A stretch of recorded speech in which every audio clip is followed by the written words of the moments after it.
Good evening, everybody, and welcome to Pukekohe Park for the next instalment of the GRC Division 1 Championship. We're here down in New Zealand, about 25 miles south of Auckland, on the North Island, for what should be a cracking race. I am Jack Nichols, and here with me in the booth today is Mr. Aid Randall. Hello, Aid. Are you looking forward to the race today? Good evening, Jack. Yes, very much looking forward to today's race. Great circuit. Should be lots of fun with these Division 1 drivers in such a close championship. It certainly is. We have a little bit of news to inform you, and that is Sean Edwards has left the series, so that means that Jack Keithley is now leading the championship on 170 points, with Will Farrer right behind him, only 3 points behind on 167 points, and then Sean Stroud is a further 13 points behind him, so it's all to play for here in Pukekohe. Sorry. We then are heading to qualifying now for the to decide the qualifying for the sprint race of 16 laps. It looks like Martin Palm will be first out of the pits.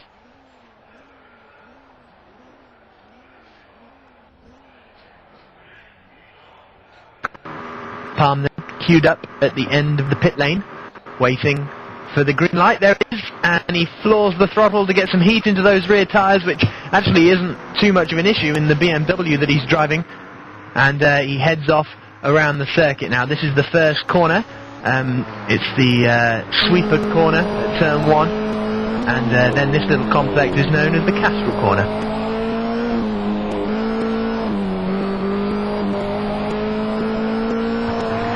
Now he heads out onto this long back straight where we will have excellent opportunities for overtaking with any luck. This right-hander here, if you can call it a corner, is called the shell curve, and this leads down into the hairpin, which, like I say, is very, very tight. A very good opportunity for overtaking and could be quite messy on lap. And oh, indeed, look, there's Phil Roberts flying past us on the inside there, and a little bit of confusion there as they exit that corner, and now we've got two corners with no name. They'll probably end up being named after whoever has a big crash here. So there's that left-hander. Decided to call this final right-hander Kiwi curve, as we are in New Zealand. So Martin Palm and Phil Roberts are going to be right together as they come over the line to start their hot laps, which could... Oh, Palm's going to get really held up here. He's already... I think he's won one race this season, Martin Palm. And, oh, and he's spun! He's spun on the exit of the first sweeper! And that is his qualifying over, completely over for Martin Palm. He's lying 4th in the championship, and that's a disaster for him. Yeah, Martin did exactly what I did last week there, Jack. Just slightly let the back end slide out, and the rear wheel drives here just can't seem to have the traction that the front wheels have going into the Castrol curves, and it's all over. Yep, so that means that Phil Roberts will be the first man to come across and set a lap time. I'm expecting pole position to be somewhere in the low 1 minute 2s. I may be substantially wrong, but we'll see. He's coming through the final Kiwi curve now. There's the start of the grid hatchings. Hooks up the curve nicely on the inside. Uses plenty of tarmac on the exit, and he goes over. It looks like it's going to be a 1 minute 3.1 for Phil Roberts.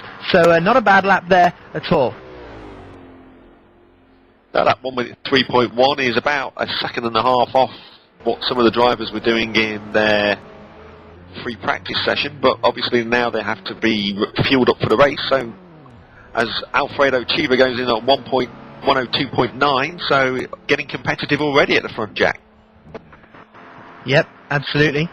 And let's just see who we have. So Alfredo Chiva then is first at the moment, with Phil Roberts in second. We're watching now Mark Tiller, who is on a lap, as he's a 10th down on Chiva after the middle sector, so it could be a reasonable lap time for Tiller as he comes through this left-hander and then into the Kiwi curve and across the start-finish. He's taken a lot of a very wide line through there, and will use as much of the tarmac as possible, and he goes across the line in a 1 minute 3.1, 4/10 of Ivan Iglesias' time. Ivan Iglesias has obviously just gone fastest of anyone.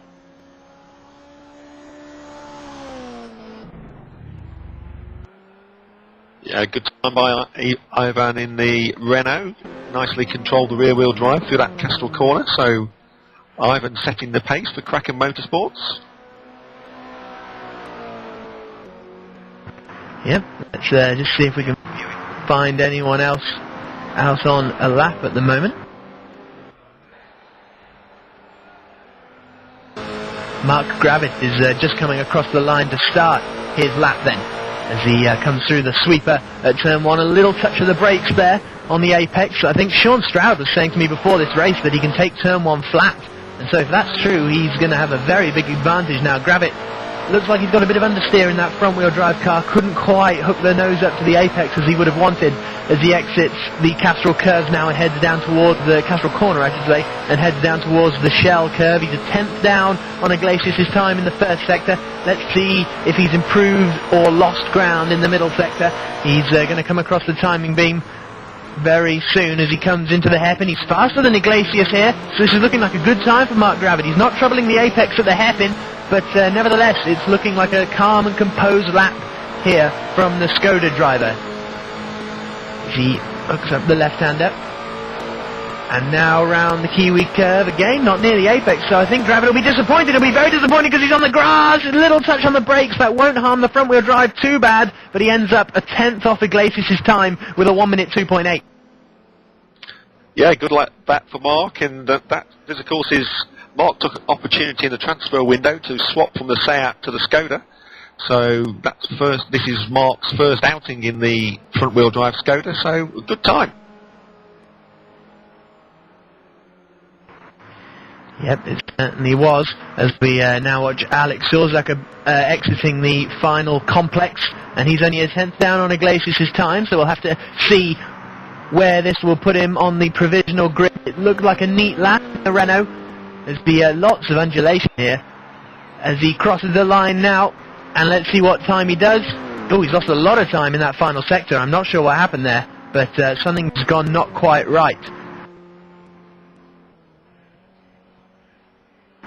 Jack Keithley currently in 15th position.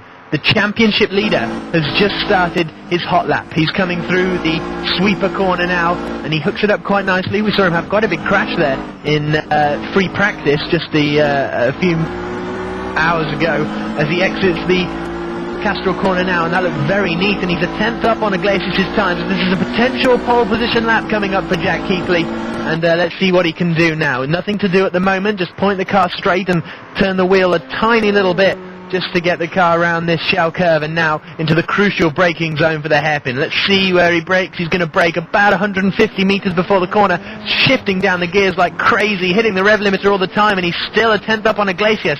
So his middle sector matched Ivan Iglesias' time as he comes through this left-hander now. Hooks up the apex nicely, and it's all going to be down to the Kiwi curve. Can he take it flat out? Let's have a listen. Oh, a little lift from Keithley.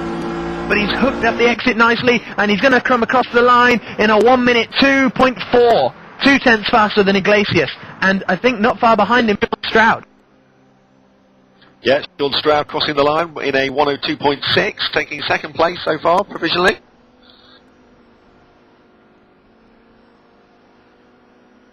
Dave Carr-Smith now is the oh, he's got a bit wobbly on the exit there, a bit leery.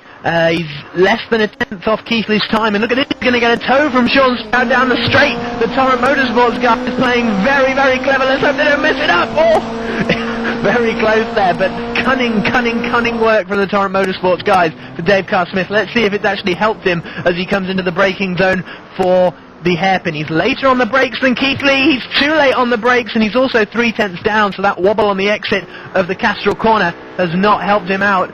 And now the final sector will be one of damage limitation for Carr-Smith as he let's see if he takes this corner flat. Yeah, he took it a bit smoother than Keithley, it seemed to me, but he lost the time in the middle sector, and and he lost time in that hairpin as well, so it's a 1 minute 3.0 for Dave Carr-Smith.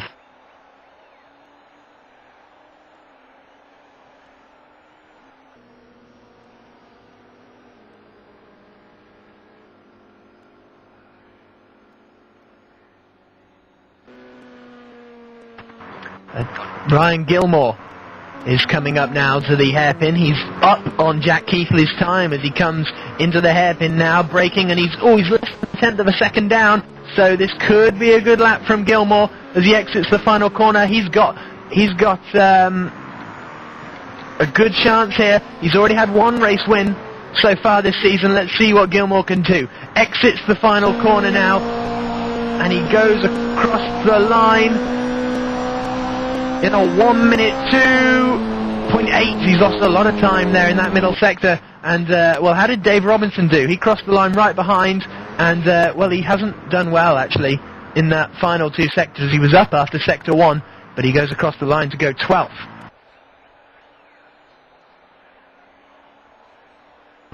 Nick Rowland is up on Jack Keithley's time as he exits the Kiwi curve now. Nick Rowland in 22nd position, could be about to prop himself on provisional pole, comes across the line. Rowland doesn't do it, goes third.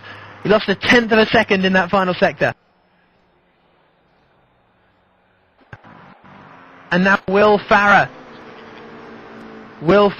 is coming across the line any moment now as he exits the Kiwi curve. He's less than a 1/10 down on Jack Keithley. Hooks up the apex nicely, doesn't lift, and he seems to be pulling more revs through there, so obviously different gearing for Farrer. He comes across the line and goes slower again. Keithley must have been mighty in that final sector. And he's the last man across the line, I think.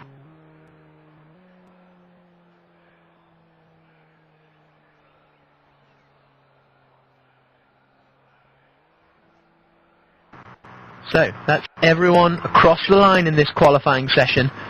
So it's Jack Keithley on pole for the GMT DHR Fanatec team with Will Farrer right behind him. So it's a Renault 1-2, then a BMW 3-4, and then the cars start to get mixed up a bit. Luke Van Camp is the highest Lexus down in 7th position, and we'll take you down through the grid more fully on the formation lap. So it's an exciting opening qualifying session then, and I'd imagine that there's quite a lot of slower cars further down the grid.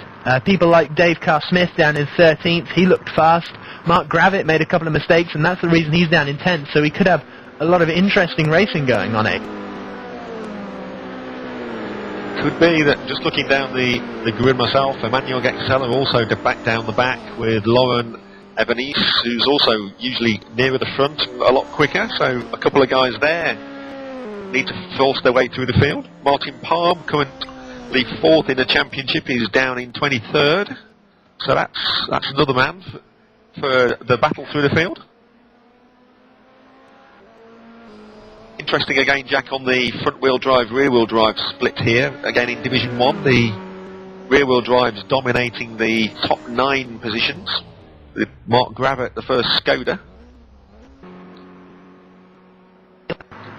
Yep, that's a very Very true point. It is interesting to see the rear-wheel drive and front-wheel drive, the different preferences between the leagues. And as we have a warm-up, so we've got about 1.5 minutes until the race starts. Until the race starts and we get the sprint race underway. It's a 16-lap or 20-minute sprint race. It'll probably be 16 laps because it's about...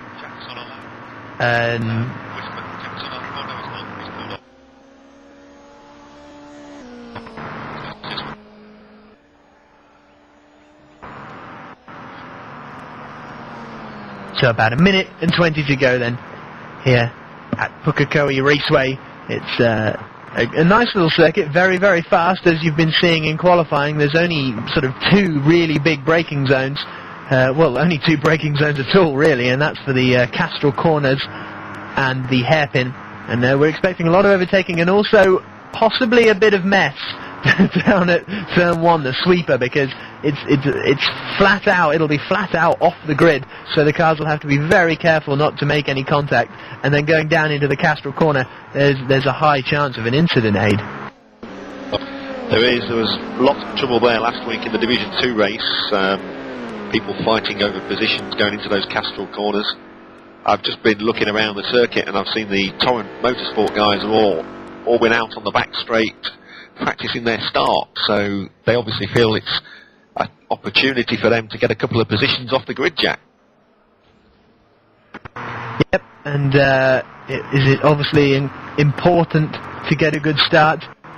Obviously, but it could be crucial here. But what we don't want is people thinking they can win the race at the start. There's plenty of overtaking opportunities around here, so we don't want everyone to dive in at turn 1 and find themselves in a mess. So that's the warm-up over.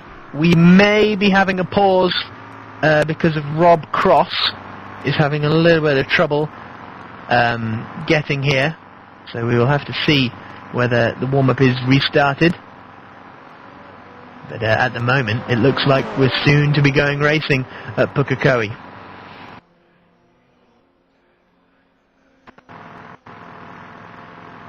So this track then was originally opened in 1963 as a permanent track, and it became the host of the New Zealand Grand Prix. And apparently many of the European-based Grand Prix drivers used to come over here in the European winter to head down for a Tasman series. People like Sterling Moss, Graham Hill, Jim Clark and Jackie Stewart would come down here and race. It's although we're here for motor racing, its primary use is a horse racing circuit. That's what it's most well known for in New Zealand, and you may be able to see the horse racing track on the infield from a lot of the shots. And like I say, it's about 25 miles south of Auckland.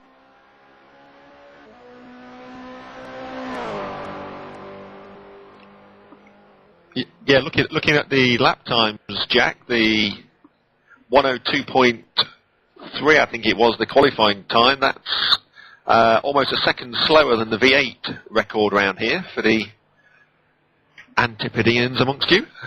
Their outright lap record is in a Toyota Tatus 104ZZ, 54.7. Never heard of the car myself, but it's obviously a little bit quick. It would certainly seem.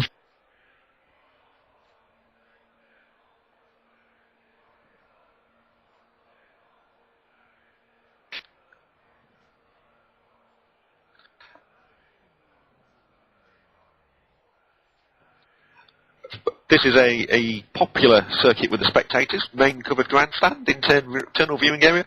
As Jack was saying, a lot of that shared with the race course that is also here. Talking of race course, I think the car I was driving last week came from the race course, but I think it only had 3 legs or was a donkey.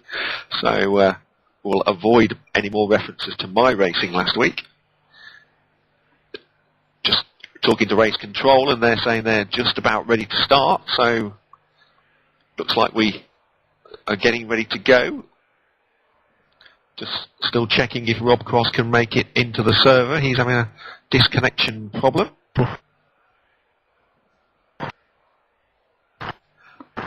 Other lap times around here, we got a Formula Ford in March 2009 in a 101.8. That must have been quite an entertaining experience around here, that low to the ground and flat out. And a Mini in 2006 on a 108.8. For those of you into the big boys toys, the Porsche GT3 Cup was here in March 2009, and 997 got round the lap in a little over 57 seconds. It's all starting to make that Toyota that I've never heard of sound remarkably quick. Certainly is. Certainly is. So we're looking like we will be racing very, very soon here at Pukekohe. We're sorry for stalling a little bit, but there's a little bit of discussion going on in race control, whether we're ready to start the race or not. But of course, when it does start, you'll have full, live, uninterrupted coverage with us here on PSR TV.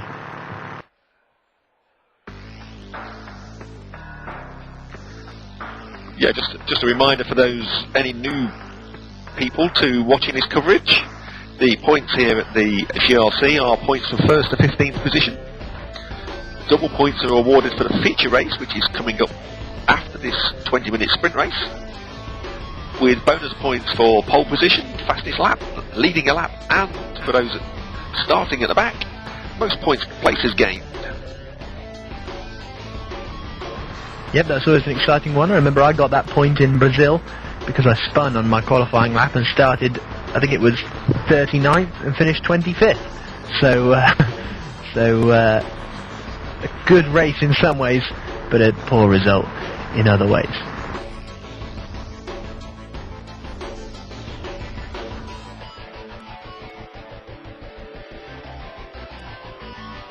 Yeah, I've just checked on the GRC forums and I see the GRC mole has been back with all of his background information, and he's awarded me an F- for my Division 2 driving so far. So I have to find that mole and do something about it, or actually improve my driving. If you want to check out the rest of the mole's latest mid-season report, then get yourself along to www.rfgrc.co.uk and join in the fun. Absolutely. We are finally ready for the race here at Pukekohe Park.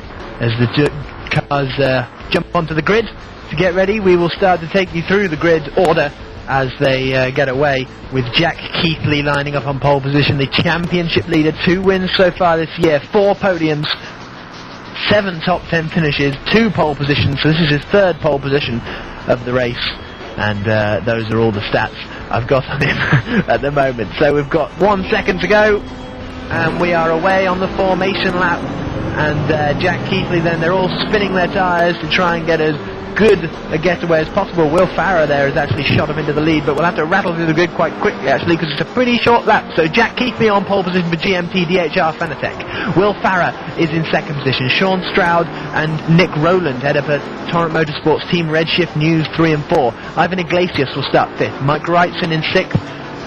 Luke Van Camp in 7th. Ryan Gilmore in 8th. Mark Jones will start 9th. Mark Gravitt will start 10th. 11th will be Alfredo Chiva. 12th will be Matt Hagman. 13th, Dave Carr-Smith. 14th will be Dave Robinson, so 2 Daves in 13th to 14th, and 15th will be Phil Robert. News for the pit lane, Dave Carr-Smith's actually currently still in his pit garage, so looks like he's missed the start. Mark Tillett, 16th. Marcos Rodriguez, 17th. Alex Sorchuk, 18th. Walker Senior, 19th. Laurent Ebenes, 20th. Emmanuel Gaxella, 21st. Barry Ward, 22nd. Martin Palm, 23rd. Raoul Pons, 24th, having been disqualified in qualifying for doing too many laps. Jan Hack, 25th. Daniel Beck, 26th, and bringing up the rear, Rob Cross in 27th.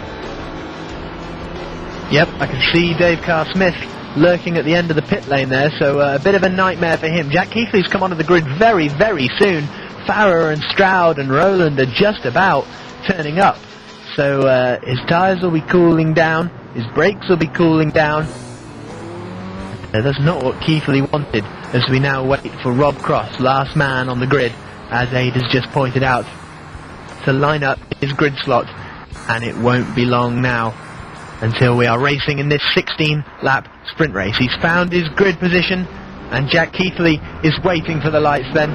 Here they come now. We've got 2, we've got 3, and we've got 4. And we've got racing at Pukekohe, and it's a lot of wheel spin from Keithley, but he's got an excellent start. Farah hasn't. Stroud is up into second place, and Farah will not like that at all. Nick Rowland, I think, has got a poor start, and Ivan Iglesias is going to try and go around the outside of Farah at turn 1. This could end in severe tears, but it looks like they're getting through quite cleanly as they come down into the Castrol curve. Keithley leads quite comfortably. The rest of all sort of got in line astern, and it looks like it's a very, very neat start from the D1 guys. Yes, all clear all the way through to the back.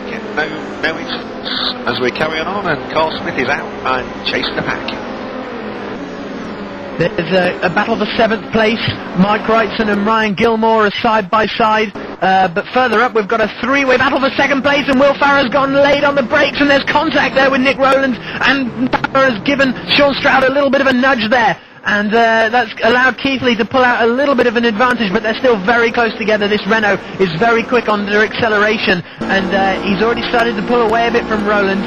Rowland taking a tighter line on the way in, and as a result, I think he's got a bit sideways there because he's lost some time to Farah as they come across the line to complete lap 1. Wow, it's gone already. And Farah then looking very racy behind Stroud. Looks like he's really wanting to get past Sean Stroud. Stroud's gone a little bit wide, and there's contact there, and Nick Rowland's coming across the grass. What happened to him? I don't know. I just saw him bundling across the grass there. I'll have a look back. Yeah, Nick missed out the first part of the Castrol corner. He lost it on the braking, a little braking for the first section, and couldn't make the second, so he took safety. But as Van Camp goes for it with Iglesias down in 6th and 7th, they're going to be 3 wide with Gilmore joining in the middle. Gilmore's going to be sandwiched. Iglesias runs wide. Gilmore neatly tucks it through, gains the momentum, and as they all fall back up nice and clean. Back over to you, Jack. Iglesias got mugged on the straight, but he made up for it in the corner, and he's looking very racy now behind Ryan Gilmore, and he's got very wobbly through the Kiwi curve, and he's going to run that out wide, and meanwhile battle for second. There's contact there between Stroud and Farah for the battle for second place. Farah looked up the inside, Stroud sort of cut across him a little bit, and they're sliding their way around the sweeper. That's really fantastic to watch, and it looks like Stroud is going to be mugged by Farah soon enough. Let's see what the Renault can do on the exit onto the straight. Stroud's got a little bit on the grass there. Can Farah pick up a slipstream and find a way through? Behind them, Ryan Gilmore and Nick Rowland are absolutely together in the battle for 4th and 5th, and it looks like Gilmore will have a look up the inside into the hairpin, but Farah is looking, is he on Stroud? No, he doesn't, but Gilmore definitely is looking up the inside of Rowland, and Gilmore is going to make that move stick. Rowland will try and hang on around the outside. Gilmore gets it sideways. There's contact between these two, in effect, teammates. Are they going to be side by side? Are they through this corner? Yes, they are. And Nick Rowland has the pace back, and Gilmore can't quite keep up with him, but he's still right behind him through the Kiwi curve. The back end sliding out, and all this has allowed Ivan Iglesias to catch up behind them, and so it's now going to be a 3-way battle. We've got battles going on like this all the way down the field, but we'll focus on the ones up the front at the moment. Rowland, Gilmore and Iglesias separated by hardly any time at all, and Farah spun! Will Farah spun out of 3rd place on the racing line. He dived at the inside of Sean Stroud. There was a little bit of contact, and Farah lost the back end, and he's dropping way down the order now. 10th, 11th, it could be 12th in a minute, so that's a disaster for Farah.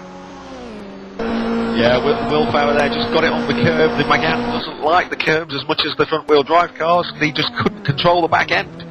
So back in 12th for Farah as we go back up the front with Jack.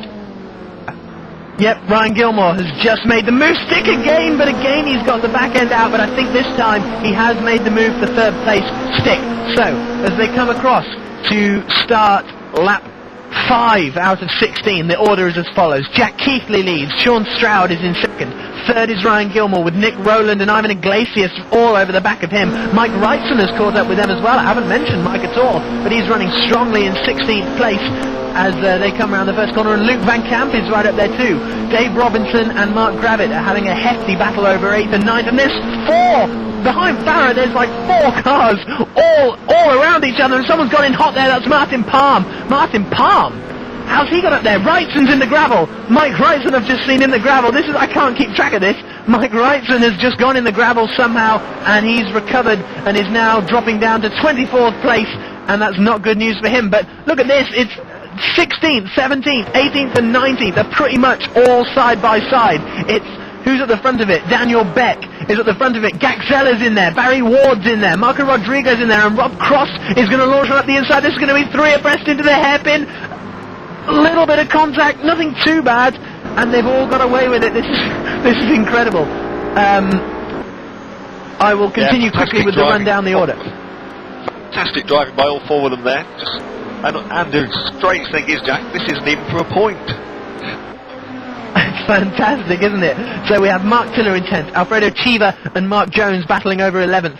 That's Hagman 13th, Daniel Beck 14th, Gaxella, Palm, Rob Cross and Barry Ward all battling over about 15th position. Marcos Rodriguez is 19th, Walker Senior is in 20th, and there's a big shunt gone on there. Martin Palm has lost it big. Yeah, Martin took contact from a Skoda there at the Barry Ward. Skoda's lost the front end, Martin Palm's lost the back. Both gone round and recovering back into the field. So Walker Senior is in 20th, Jan Hack is in 21st, Alex Shorzak is in 22nd, Raoul Pons 23rd, 24th is Dave Carr-Smith, 25th is Phil Roberts, 26th now is Mike Ryerson, and Lauren Ebeneese is down in 27th place, and he's the last of our runners so far.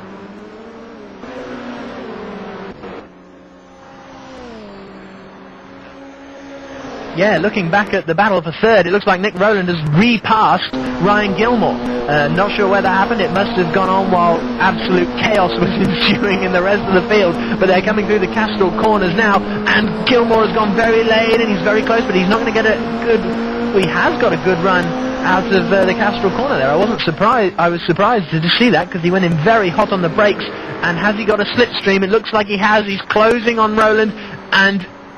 Rowland's giving him no room on the inside. Look at that. He's saying, if you want to come round me, Ryan, you've got to go the long, long way. And will Ryan have a go? He's later on the brakes, and he's going to pull up alongside. He's going to try and get the cutback. And Rowland spins, just about holds it. There was almost contact. Gilmore nearly finished him off. But now they're going to be side by side through this left-hander, and they're going to be side by side round Kiwi corner. Little step on the brakes from Iglesias just to make sure he's not going to get any involvement in this. And Gilmore has made the move, and well, real close stuff. All this is allowing Keithley and Stroud to just pootle away. Keithley's now got a 3-second lead, and Stroud has a 3-second gap back to this battling pack of Gilmore, Rowland, Luke Van Camp, and Ivan Iglesias.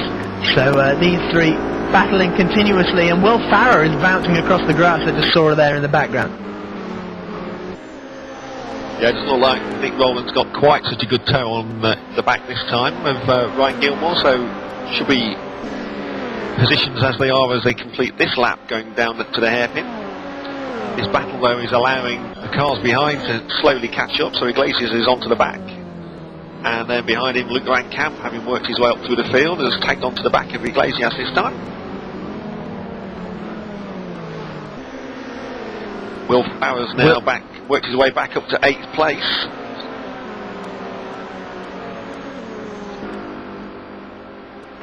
Yeah, he just made a move past Mark Gravitt, and now has his sights set on Dave Robinson. And the battle for third looks like it's calmed down a tiny bit. Gilmore, Rowland and Iglesias and Van Camp have all started to spread out just a little bit, and we'll have to see if Nick Rowland can do anything about the charging Ryan Gilmore, looking for his second podium. And I think they've closed in on Stroud a bit. They've taken a second out of Stroud in the last lap or so. Now they've stopped squabbling, so perhaps they need to work together a little bit. And in 8th place, Will Farrer is about to get mugged by Gravitt. Gravitt's got incredible straight line speed in the Skoda. He looks to the outside now as they come down into the hairpin, and look at that, he's almost past him by the time they get to the hairpin. Farrer's good on the brakes. He's too late on the brakes, and Gravitt's going to take that place. Or is he? They're going to be side by side now. Gravit got an excellent run out of the Castrol corners, and he's not letting Farah, second place man in the championship, compared to Mark Gravit's 30th. He's not letting Farah get away with this. Now also this is Mark's first outing in the Skoda, having switched from the Seat, so the slightly longer wheelbase on this front wheel drive is obviously suiting Mark's driving style. But they both now caught Dave Robinson, so three-way chain going down the sweeper.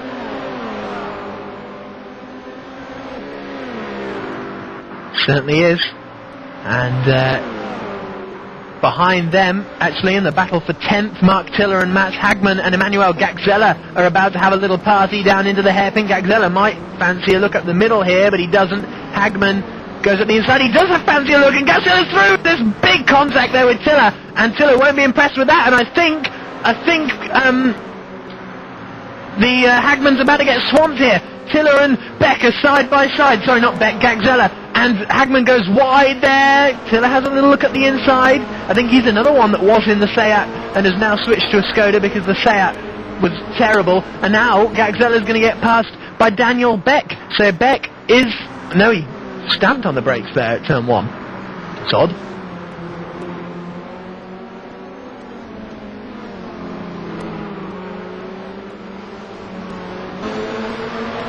So, Gilmore and Rowland still completely stuck together for this third place, and in fact Rowland has got a good run. Gilmore's going to hold the inside defensive line into the hairpin. Rowland break a fraction of a second later. Both of them lock up big time, and Gilmore gets it sideways, and now Rowland, has he got the drive to get around the outside here? They're so close between them. Rowland gives Gilmore enough room as they come around Kiwi Corner. Now this is where it could get messy if it all goes wrong, but I think Gilmore got on the grass a little bit. And as a result, no! Rowland's going wide! And Gilmore retakes the place. And he's going to lose a lot of ground there. And behind them, Luke Van Camp has just passed Iglesias as well. So the order's changing all the time. But Jack Keithley out in front is looking calm and assured with now a 5-second lead over Sean Stroud. Yeah, Jack's continuing his good form from the last couple of rounds. His habit has been to pull away and keep making it look very simple in this Renault, but Sean Stroud's trying to keep him honest, as we drop back down to 5th and 6th with Van Camp and Iglesias. Yep, Iglesias is going to look at the outside of the hairpin. Van Camp just got past him on the start-finish. Iglesias has gone very, very deep. Well, Van Camp very early on the brakes there. I know the Renault's good on the brakes, but the Lexus is no slouch. So, interesting there, Van Camp was so early on the brakes, eh?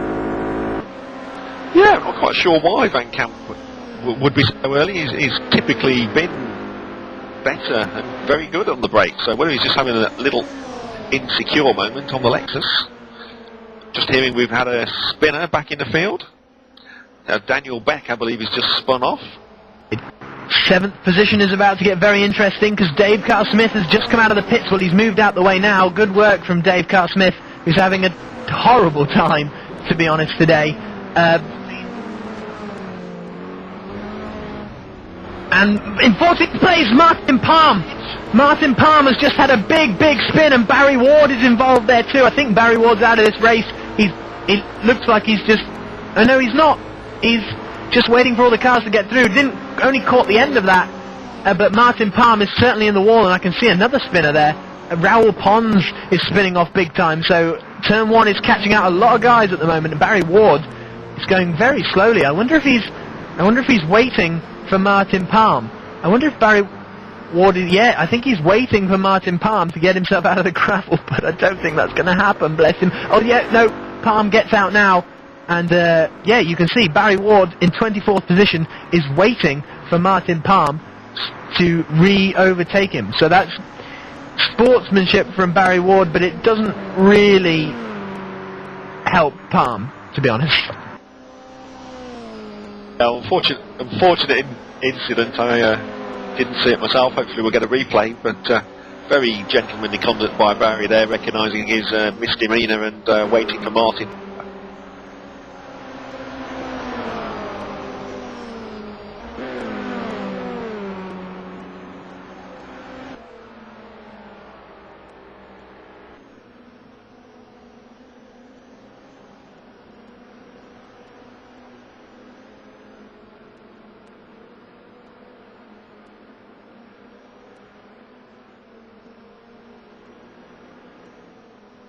Okay.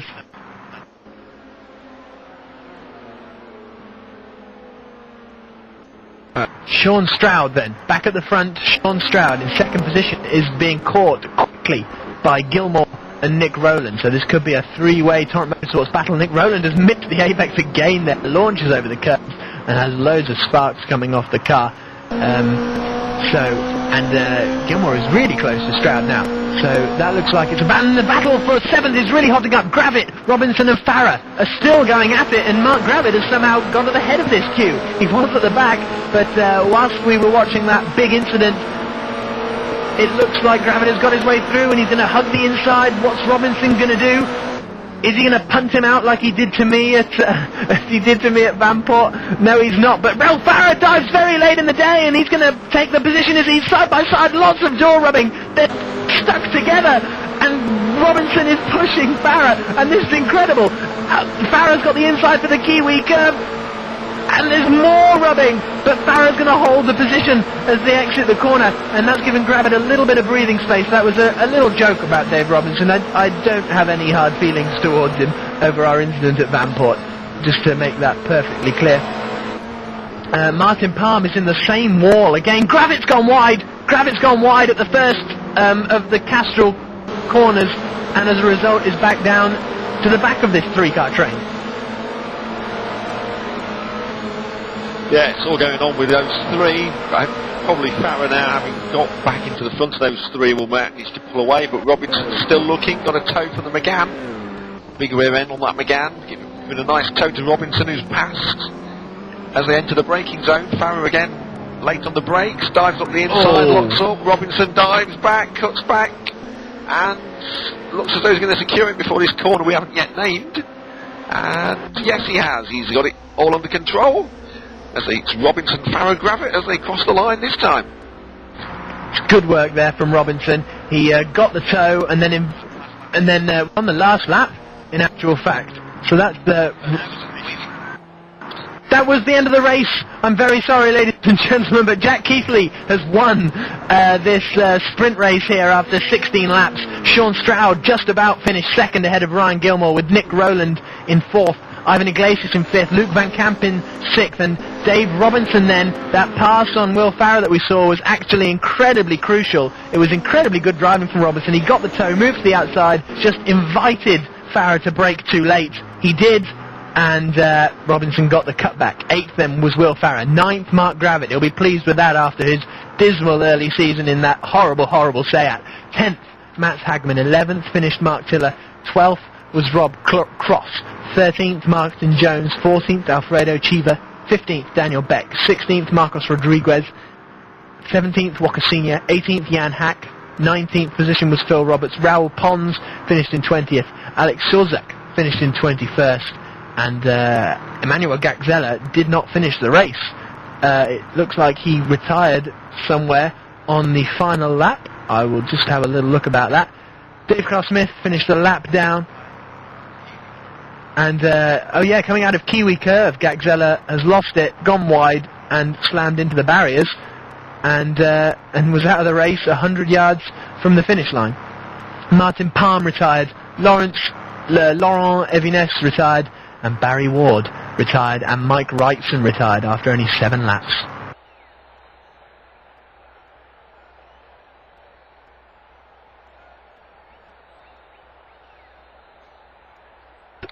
Yeah, looking at the championship, we have the big mover from that race, or the big loser effectively, was Martin Palm, currently fourth in the championship, unfortunately finishing outside of the points on that occasion. Jack Keithley continuing his good form and getting a first place, and Will Farah 8th, Sean Stroud 2nd.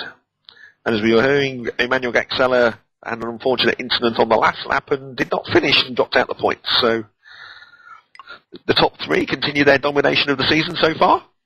As we wait for qualifying 1 to start, we'll take a quick break, grab a breath and a drink, and be back with you in a moment.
Welcome back here to Pukekohe Raceway, where we've seen an exciting race one, so exciting that we forgot to watch the race winner cross the line, so just in case there's any confusion, Jack Keithley won the race from Sean Stroud in second position. So, during that little break, we've had our drinks, we've had a little chat about football, and now we're ready to get back to the motor racing, because our cameraman decides that no one's interested in football.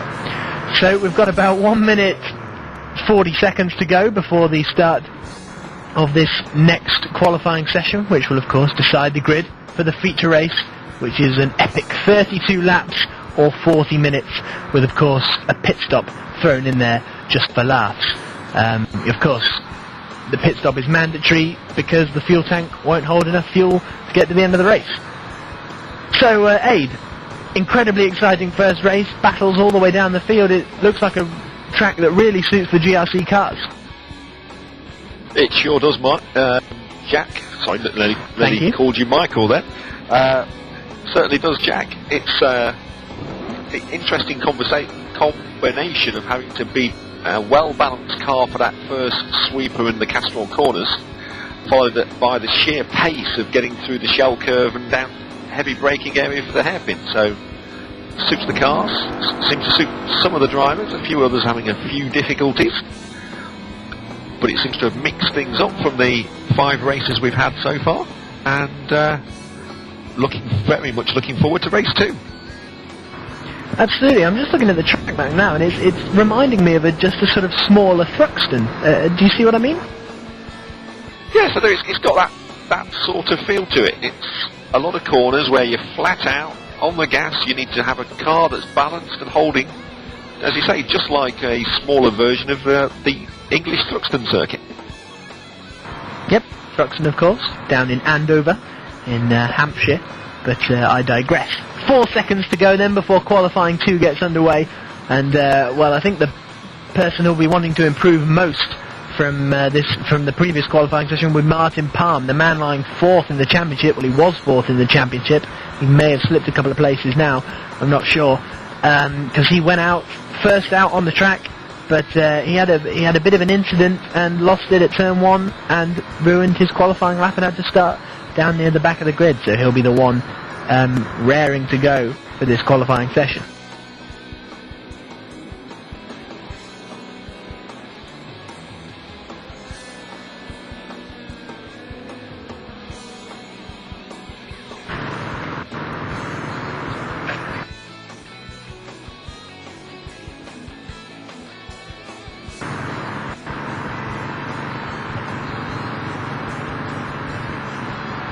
So we've got a few drivers complaining of understeer at turn 4, which will be 1, 2, 3, which will be the corner that leads out onto the shell curve. And that's Alex Sorjak is saying that he's got a lot of understeer there, so he's in, what's he in? He's driving a Renault. So that'll be very interesting to see. Qualifying 2 then. Sorry Jack, that's probably the last place you want to be having understeer, because that's going to slow you down getting on the gas out onto the straight, and then you're going to just lose time and be in everybody's position to be ambushed as you go into the hairpin. Yep, well, Alex did finish down in 21st position, so that would suggest that he hasn't quite got the car set up the way he would want it. He's only had 1 top 10 finish this season, but nevertheless, still up there. So let's see who is going to be first out on track today. It's going to be Martin Palm again, and let's see if he can keep it on the track this time, as opposed to binning it at turn 1. He lights up the rear tyres and heads out onto this 2.8 kilometre circuit, and round the first corner. I have severe deja vu then. And we'll have to see if Palm has deja vu and acts accordingly. He's got, although he hasn't got whoever he had behind him before. I think was it Raoul Pons or was something like that. No, I can't remember. Phil Roberts in the other Speed Freaks car last time. But he's got Will Farrer right behind him this time, and Will be wanting to seek a nice open piece of track, and he's looking to get himself into that front position, and Martin's letting him go past as Rob Cross lines up behind Martin Palm, so it's going to be Will Farrer to be first man across the line. Yeah, see, I would never go out first when I was qualifying, because you just invite people to get in your way, you know, because now as Farrer comes across the line, there's going to be people coming out on out laps. Obviously there'll be no one on an in lap, but I just used to wait until the last moment to go out, because then you know you've got a pretty clear track, because no one's going to be on an out lap. People on an in lap aren't going to be a worry, because they'll be way out of the way. So Will Farrer then comes down through the Castrol corners to start his qualifying lap, not trolling the apex on the final corner there, as he heads out now onto the back straight where the Renault is very, very strong. Martin Palm is close-ish behind him, so we're going to have two quick lap times, I'd imagine, in the space of fractions of a second, which could be very interesting. Farrer then where will he hit the brakes? Most people have been hitting them about 150. Yep, Farrer, he really revs the engine, really uses the engine to get the car slowed down, but that can be quite dangerous, because if you flick it too much and get too many revs on the downshifts, it can lock up the rear tyres, and then you're out of control and heading for the wall. He's coming through the unnamed left-hander then, and now through the Kiwi curve. It's been a nice, smooth, clean lap from Farrer.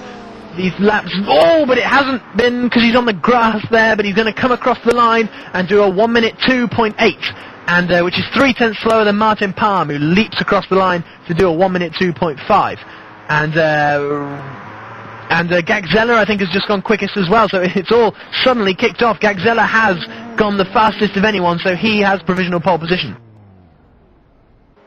Yeah, both those times about 0.3 of a second slower than the sprint race, but of course this time they've got the choice of fuel. Do they fuel long for shorten their pit stop in the feature race, or do they take a short fuel stint and go for grid position? Looks like Farrer and Gagzella and Co have gone for a normal race type pace, so we'll get back out on the track and see who else is putting in their fast laps. Mats Hagman has just come across the line. He lost 0.2 of a second in the final sector, but that's still a good performance from Hagman, and he's just lost out to Daniel Jones and sorry, not Daniel Jones, Mark Jones, and Daniel Beck have just gone through quicker as well, so lots of quick times. Who's going to be next across the line? It's I think it'll be Alex Sorzuk, who is going reasonably well. He's less than a 10 actually. He's had an excellent middle sector, because he was slower in sector 1, so that understeer that he was complaining at turn 4 obviously isn't affecting him too much. So let's see what he can do. Less than a 10th of a second down on Gagzella. This could be really good lap time here from Sorzuk. I don't want to build him up too much and then have another anticlimax, but Sorzuk is going to go across the line with a 1 minute 2.7. So that's a good lap from Alex.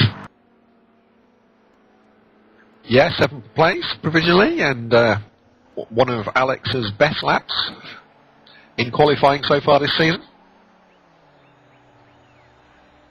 Mike Wrightson is up on Gagzella's time in 17th position as he exits the final corner now. He gets a little bit on the grass, but he just about copes. Wrightson goes across the line and does a 1 minute 2.7. So another 0.2 loss in that final sector. So Gagzella must have been mighty through there. It's incredibly close in the back end of the top 10, just less, all are on 102.7 seconds for the for positions 4, 5, 6, 7, and 8. Incredibly close times there.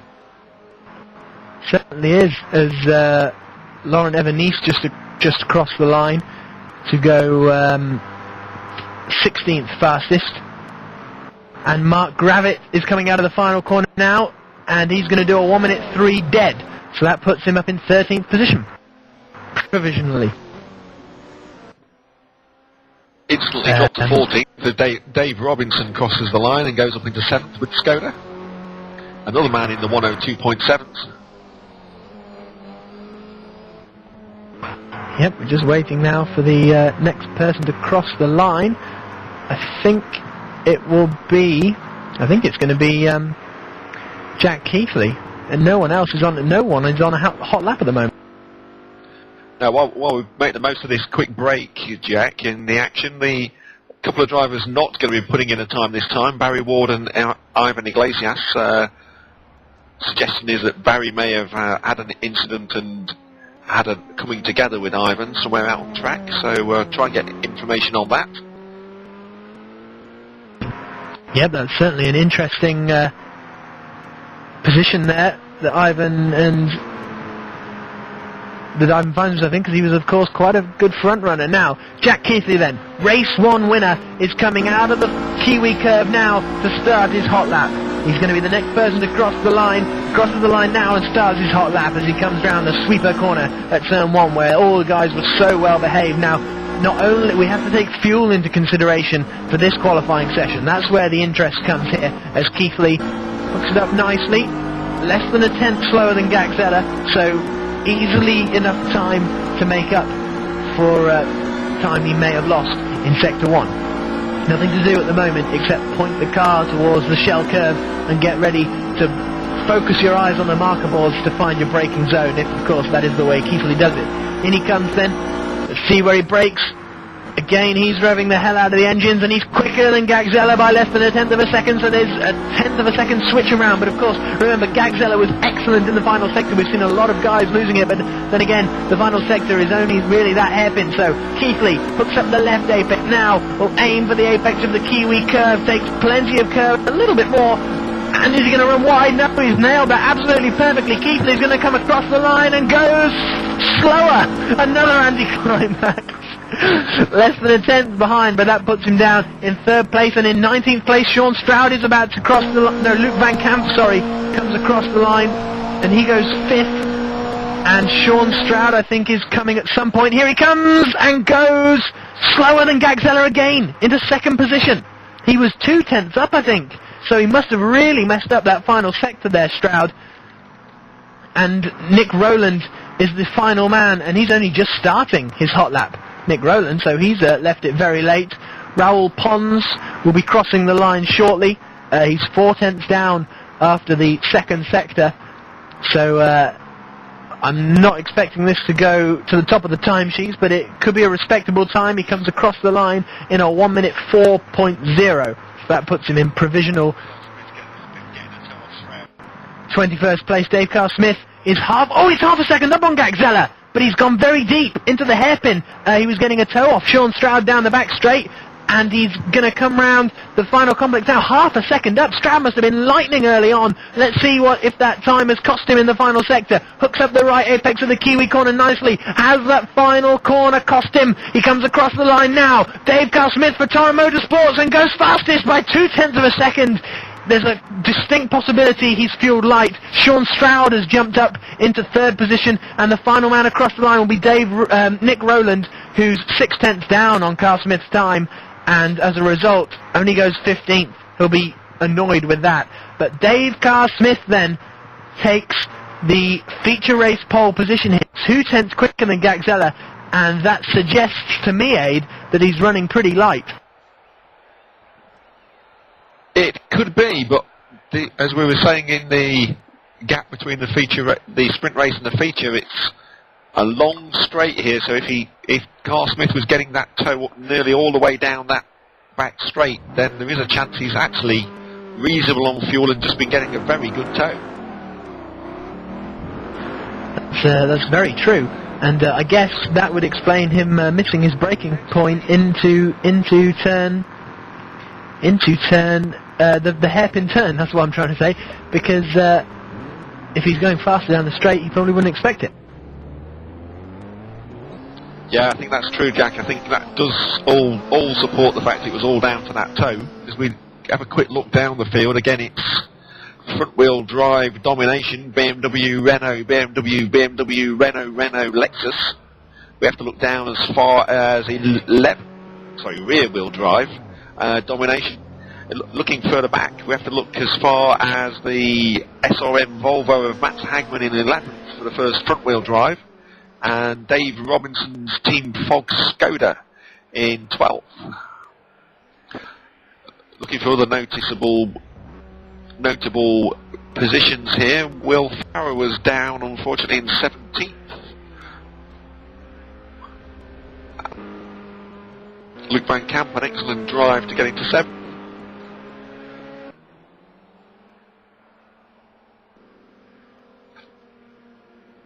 Barry Ward, I hear, has been pushed to the back of the grid because of a misdemeanour in the chat commentary during the qualifying session. Has been put to the back of the grid by the race controls. A couple of drivers complaining that they've messed up their final corner. One in particular saying that he messed up the final corner well and truly, spelled T-R-U-L-L-I. That's a little bit harsh on Jarno.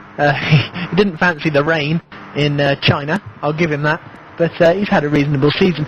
Dave Carr-Smith reckons that I've just been having a little chat to him, all that extra time was down to the tow that he got down the back straight. He says he's on a similar strategy to Sean Stroud, so that's interesting news from the Torrent Motorsports camp there. Yeah, yes, Jack, good find. That confirms the thoughts we had, but with him missing his braking point, was it a little bit of extra speed? And looks like it was the case. Be interesting to see if this is a bit of Torrent Motorsports doing a bit of Ferrari bluff there with you, Jack, or whether we've actually got some real live information from them.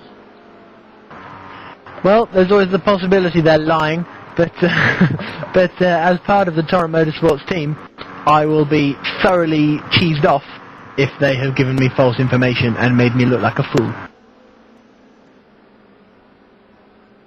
I wasn't saying lying, I was just suggesting maybe playing a little poker. Poker has no place in Motorsport Aid. So we have 15 seconds. 15 seconds, well it's now 10 that I've finished laughing, until the start of this feature race here in Pukekohe Park.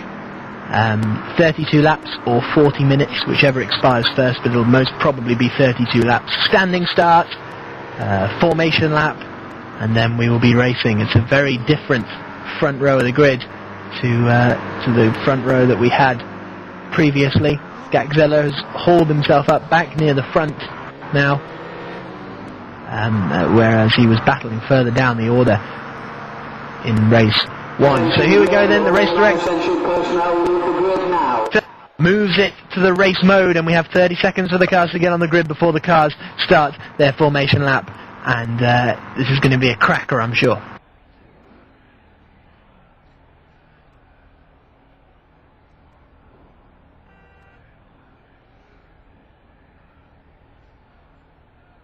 Yep, 27 cars taken to the grid. Jack Keithley at the head of the championship, down in 5th place this time. Dave Carr-Smith making the most of it on the grid at the front. Over to you, Jack, for the race. Yep, Carr-Smith gets away, pole position, Torrent Motorsports Team IP Forge, green car. Second is Emmanuel Gaxella. Third, Sean Stroud. 4th place is Martin Palm, much better performance from him. 5th is Jack Keithley. So perhaps he's heavy, perhaps he made a mistake. There's so many questions that need to be, and Stroud has gone wide down there. But anyway, 6th is Mark Jones, a good performance from him. 7th, Luke Van Camp. 8th, Daniel Beck. 9th, Ryan Gilmore. 10th, Mike Wrightson. 11th, Matt Hagman. 12th, Dave Robinson. 13th, Rob Cross. 14th, Alex Sorzak. 15th is Nick Rowland. He was very disappointed with that. He made a mistake at turn 1. I was talking to him just a moment ago. 16th, Alfredo Chiva. And 17th is Will Farah. I didn't notice that. So he's going to have a long way to come from if he wants to continue taking the fight to Jack Keithley and the champion. Yeah, we got Phil Roberts in 18th, Jan Hack 19th, Mark Rabbit 20th, Marcus Rodriguez in 21st, Walker Senior 22nd, Mark Tiller 23rd, Laurent Evanes 24th, Raoul Pons 25th, Ivan Iglesias 26th, and rounding out the field, Barry Ward down in 27th. Yep, Ivan Iglesias has just spun there, and Mark Tiller ended up in the pit lane, so he must have gone to the race too late or something, I'd imagine. So that's bad news for him. So we have Barry Ward will be the last man to line up on the grid. He's coming through the Kiwi curve now, and there goes Ivan Iglesias ready to take his grid spot after he spun it there. So Barry Ward Lines up on the grid just about now, parks it nicely, and I think we're all ready for the race to get underway. Carl Smith with Gaxella right behind him, and Sean Stroud right behind them. Here come the lights. We've got 3 and we've got 4, and the feature race is underway. A twitch of a start from Gaxella, and he's not going to get away very well, is he? He hasn't. In the end, he seemed to lurch before the race started, so Carl Smith has got good breathing space, but meanwhile, Gaxella, Stroud, Palm, Keithley, and Van Camp are all side by side coming down, and Gilmore's got well out of shape on the grass in the background. Is this going to be a major incident? No, he's somehow managed to hold it. But Gaxella holds second place, even though he got a terrible start. Stroud is looking very racy behind him. I think it's all been quite clean down through the field. But the battle for second place, Sean Stroud is looking up the inside of Gaxella. He's going to try and make it a Torrent Motorsports 1-2. Gaxella's going to squeeze Stroud, but Stroud has got the position before they even get to the corner. Now he just needs to keep his head under braking. And it looks like he has. He comes across Gaxella. Dave Carl-Smith goes in late. Lots of rubbing. And Stroud holds the position, and excellent racing there from the two of them. Yes, great battles all the way down the field again. Little front pack, little pack back down in 7th, 8th and 9th as we go back to you at the front, Jack. Yep, Gaxella doesn't like that one little bit, and he's going to have a look up the inside of Sean Stroud into the sweeper. This could be scary. Gaxella, does he pull out of it? Stroud's getting sideways, just about holds the rear end of the car, and Gaxella has to back out. Wow, that was close racing. Gaxella's dropped a wheel onto the grass, and Jack Keithley launches through to take 3rd position, and Gaxella will be even more hot-headed now than he usually is, and he's going to want to get Keithley back right away. And I think Keithley's picking up a tow from Stroud, so the 3 of them could be rocketing up to the back of that Torrent Motorsports BMW before any moment. Gaxella's got much better top-end speed. Look at him. Keithley's having to defend. Gaxella's going to look to the outside. He's going to brake later. Keithley's braking late too. Stroud's getting out of shape, and Keithley could be past Sean Stroud here as well. Martin Palm, and he's just been bumped by Gaxella as they come through this no-named left-hander. And we're going to have now a 4-way battle for 2nd position. This is all working out perfectly for Carl Smith as he poodles away in the lead, and at the end of lap 2, he has got a 2-second advantage. Keithley up the inside of Stroud into the sweeper. Stroud's going to cut him up. Keithley backs out of it, just about holds it. Didn't have the courage to stay up there. Stroud was bragging that he could take that corner flat out, but he's got that corner all wrong. This is incredible. Keithley right up behind him now. Gaxella and Palm not letting him get away. Mike Wrightson, I think, has spun further down the order, but this battle for 2nd place is raging on. Keithley is in the slipstream. Stroud is going to make him go the long way round around the outside of the hairpin. He moves across Gaxella. Watch for Gaxella. Is he going to be late on the brakes into the hairpin? He is. Stroud's going to hold him up. Gaxella up the inside of Keithley and makes it stick. Is he going to take Stroud as well? No, he's not quite close enough. Stroud closes him up. Keithley holds the inside line for this left-hander. A little bit of contact, but they just about get away with it. Palm still hanging on in his BMW. He's the only one who... Oh, Gaxella's had to stamp on the brakes there to avoid contact, and that's going to allow Keithley through surely into the sweeper at turn 1, and Martin Palm will fancy a bit of the action as well. Gaxella shouldn't have put his nose at the inside there. It was never going to work, and as a result, he's put himself under a lot of pressure from Keithley, but they're holding line astern at the moment, and they've spread out a little bit, and Ryan Gilmore has joined the party as well, and this is incredible stuff, and now it's a battle between Gaxella and Keithley as they come out onto the Exeter straight. We're on lap 4 already, and we're 10% of the way through this race, and I don't think I've stopped talking yet. Sorry about that. Keithley looks to the outside of Gaxella. Gaxella, they really pick up the pace on Sean Stroud there. Keithley looks to the inside. Gaxella's going on the inside of Stroud. There's going to be contact here somewhere. Keithley's backwards and sideways. He spins Sean Stroud sideways. They both hold it. 2 of them get a huge tank slapper on. Keithley, is he moving out of the way for Stroud there? Yes, he is. I think he is. But Palm is going to want to come through as well. Gilmore's in there too.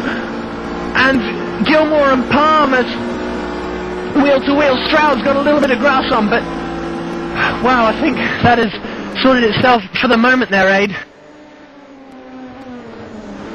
Yeah, I thought Jack Keithley was going to go full 360 and take Sean Stroud out, but they both managed to pull it back together, and Keithley neatly gave the place up, but he's run wide through the Castrol corners. Palm's through, Gilmore's alongside, getting a tow from Palm, so he's going to take Gilmore's taking Keithley as well. Keithley's trying to get back in the tow. Van Camp's getting into his tow, so it's going to be 2 packs of 2 going into the hairpin again. In the front pack we've got Palm and Gilmore. Gilmore down the inside. Palm broken early, way too early.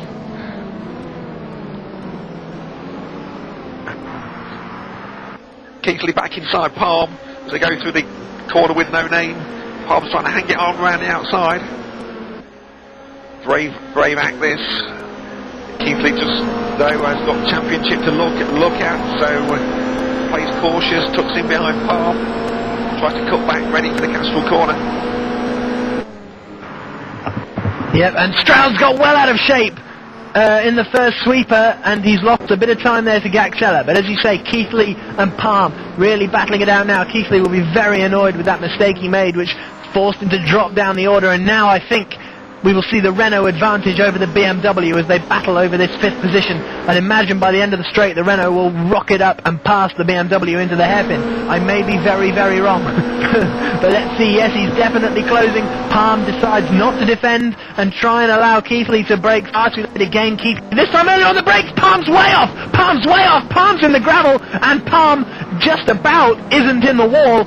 But well, I thought it was Keithley breaking early, but it was actually Palm breaking so late, very late, that he nearly ended up in Wellington. Yeah, Palm down to 11th there, just managed to keep it off the tyre walls, but he's fallen back behind Will Farrer, who's fought his way back up to 10th from his grid position of 17th. So Palm in amongst the battle with Mark Jones, Alfredo Chiva. Ivan Iglesias also recovering from his lowly qualifying position. Battle for 7th place between jumping over the curves, chasing Ivan Iglesias. He's had to jump out of the tow early because Ivan got a little bit of understeer coming through Castrol corner, and Hagman dropped down the field after his early grid position. He's now trying to get in Rob Cross's tow as Cross goes from the inside. Iglesias, it's going to be 3 wide into the hairpin. It's brave, foolish. Oh, and they all took in the end sensibly. Cross dives over the inside onto the grass just to make sure of no contact as sanity finally set in just before the hairpin. And back over to you, Jack. Martin Palm is out of this race. He went off at exactly the same place again on this lap. This time he did hit the wall, and this time he lost a wheel. Battle for 6th now between Robinson and Rowland, and they're side by side coming through the first corner. They've been battling for a long time now. Rowland trying to hang it out. Robinson cuts off the route. Whoa, huge air from Nick Rowland, and he's got a big shunt from Luke Van Camp as well. There we saw the disadvantages of being in a rear-wheel drive car in that sort of situation. Robinson could just stamp on the gas and get hold of the car again. So Keithley and Gilmore have now really caught up with Sean Stroud for 3rd place as they come down into the hairpin. So that looks like it's all about the kick-off again as Gilmore tries to get alongside. Rowland is still trying to sort of ram his way past Dave Robinson. It hasn't worked yet. Maybe if he looks at a clean overtake, then he will have more opportunity to get through. So let's see where the closest battle is going to be. Dave Carr-Smith, meanwhile, now has, well, the lead is coming down. The lead is coming down. Gaxella is lapping faster than Dave Carr-Smith at this moment in time. So that could be very interesting as we near the pit stops. But this battle for 3rd is still very tight. Jack Keithley has brought himself back up into the action, and he's got an excellent run out of that final corner, and Keithley is going to be very racy into the hairpin. He needs to get in the slipstream. He's looking around all over the back of Gilmore, and he hasn't quite got it yet, but like I say, at the end of the straight, the Renault should start to gain an advantage. There they go, they're closing in on Stroud. Gilmore's going to look to the inside of Stroud, and they remain as they were. Very neat driving from the 3 of them, and Stroud picks up a little bit of grass on the exit, but nothing happening yet.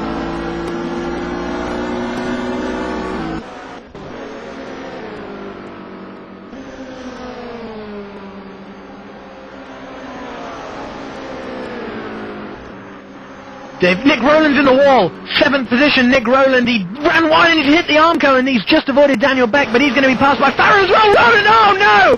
Rowland completely cuts up Will Farah there and just caused contact, and Farah is not going to be impressed with that. Let's see how he responds.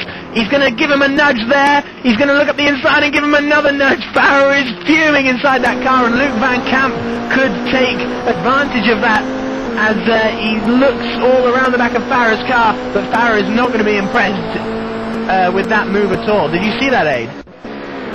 No, unfortunately I didn't. I was just having a quick word with a couple of the pit crews to find out on pit strategy, so unfortunately I missed that, Jack. As you say, drivers expected in any moment, 2 or 3 teams getting ready in the pit lane. Well, that's fascinating news. We'll have to see who comes in first and who would have pitted pretty light, actually, with only, 9 or 10 laps completed. And well, that was a bit cheeky from Rowland. We'll have to see. Farah will no doubt be desperate to get back up and close in on him as Stroud and Gilmore continue their battle for 3rd place. And it doesn't look like anything's going to happen there quite yet at the moment. So let's have a quick run down through the order then. 10 laps completed. Dave Carl-Smith leads. Gaxella, followed by Stroud, Gilmore, Keithley, Robinson, Beck, Rowland and Farah, Van Camp, then Rob Cross and Mats Hagman having a nice battle with Iglesias trying to join in. Jan Hack 14th, Mark Gravitt 3rd place. There's a battle going along, and Gilmore looked at the inside of Stroud, didn't quite make it through. Keithley is hanging around there still as well. 15th, as I said, was Gravitt. 16th, Phil Roberts. 17th, Barry Ward. 18th, Walker Senior. 19th, Alfredo Chiva. 20th was Raoul Pons. 21st, Alex Sorzak. 22nd, Mark Jones. 23rd, Mark Tiller. And Marcos Rodriguez has just retired, and the battle of the 3rd is still raging on. Gilmore really close now to Stroud. Keithley, I don't know if he... Oh, a little touch of the brakes there from Gilmore in order to avoid hitting the back of Stroud. Stroud really hangs the back end out. And there, Keithley in the back end of this group is a lot smoother, and as a result gets much better traction out of this Castrol corner as they head down into the hairpin once more. Gilmore lines up Stroud. Stroud's having to go defensive pretty early on. I think Gilmore's pushing him along the straight there with that extra straight line speed he's getting from the slipstream. He looks to the inside, does he? Yes, he does, but he brakes earlier than Stroud. Has Stroud outbraked himself? Yes, he has. Gilmore sees the gap, goes for it, but Stroud will get better traction. He won't get traction on the grass, but he just about keeps the position. So Gilmore and Stroud obviously very evenly matched.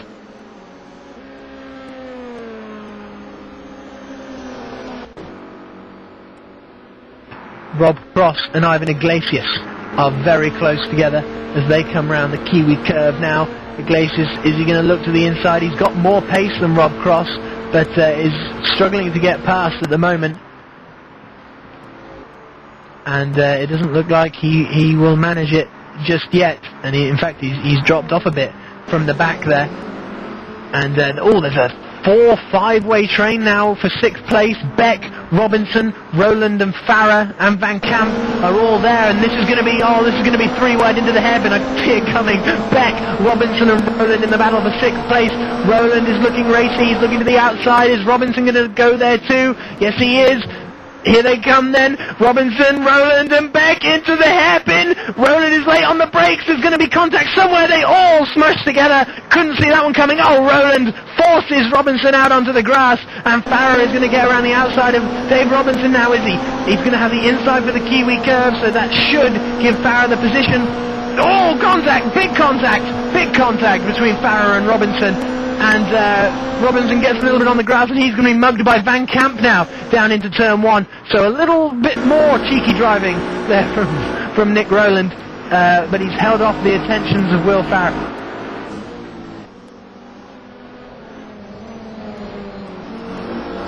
Yeah, Nick has more penalty points than any other driver so far in the Division 1 Championship, but he's cleaned up his act. But still willing to exchange a little pace with the drivers around him.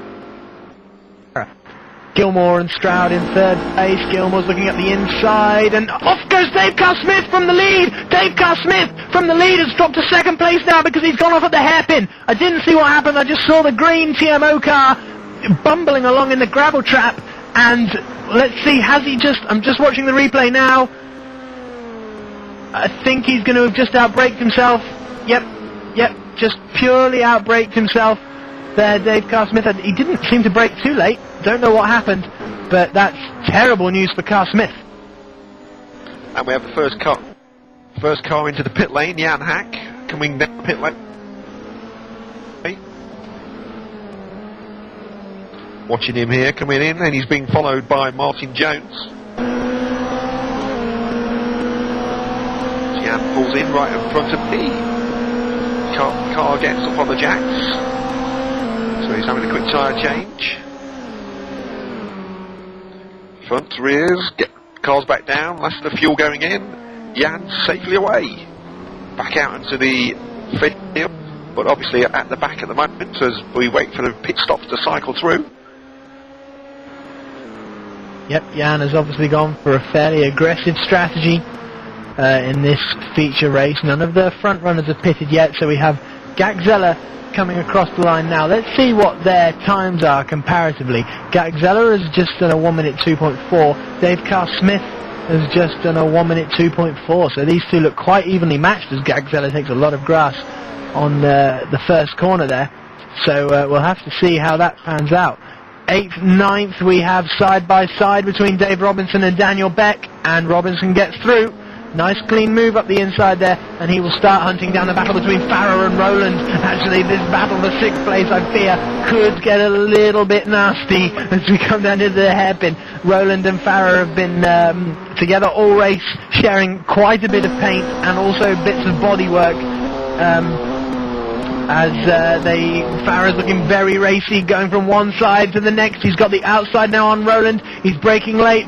Rowland will aim for the apex, and he gets there, a little bit of contact, but that was nothing too serious. But I don't think Farah got a very good run. Jack Keithley in the pits, Aid.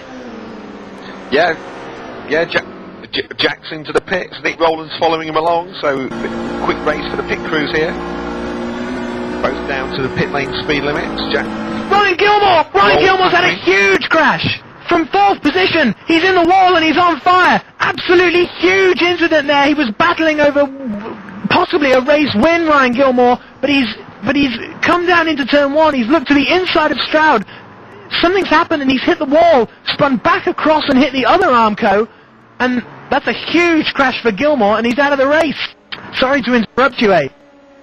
No, action on the track there, Jack.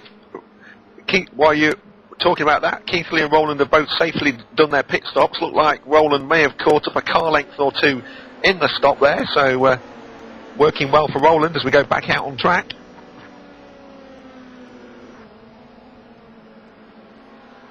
Sean Stroud entering the pits now, Jack. Sean Stroud, TMO, currently 3rd position on the track. Dropping down the field as the field come past. So far all the drivers have been taking tyres. As Stroud pulls up and again onto the jacks. Tyres and fuel then for Stroud. Not taking any chances of trying to make a tyre last through the entire race here. So all the drivers taking the safe option, and Stroud is out. Here we're seeing Gilmore. He's all over the back of Sean Stroud there, and then he's gone across the track as you saw, split across into the other Armco, and a huge incident there.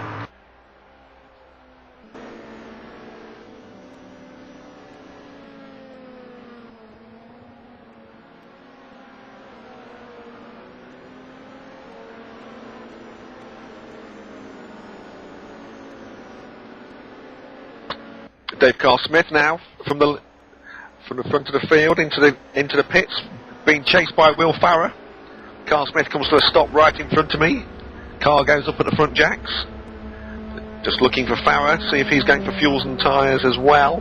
He's 3 or 4 grid positions in front of Carr Smith. Carr Smith's away safely as we wait for Farah's car, just also up on the jacks at the back. Tyres and fuel for Farah. Looks as though they're going to keep station as they go back out on the circuit, Jack.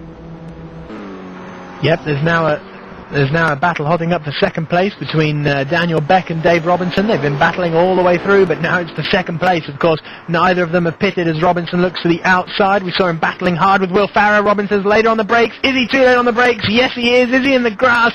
No, he's just about held it. But he's actually going to get an excellent run out of that hairpin because he went so deep. And he looks to the inside now, and are they going to be side by side around the Kiwi curve? I think Beck will just about hold it.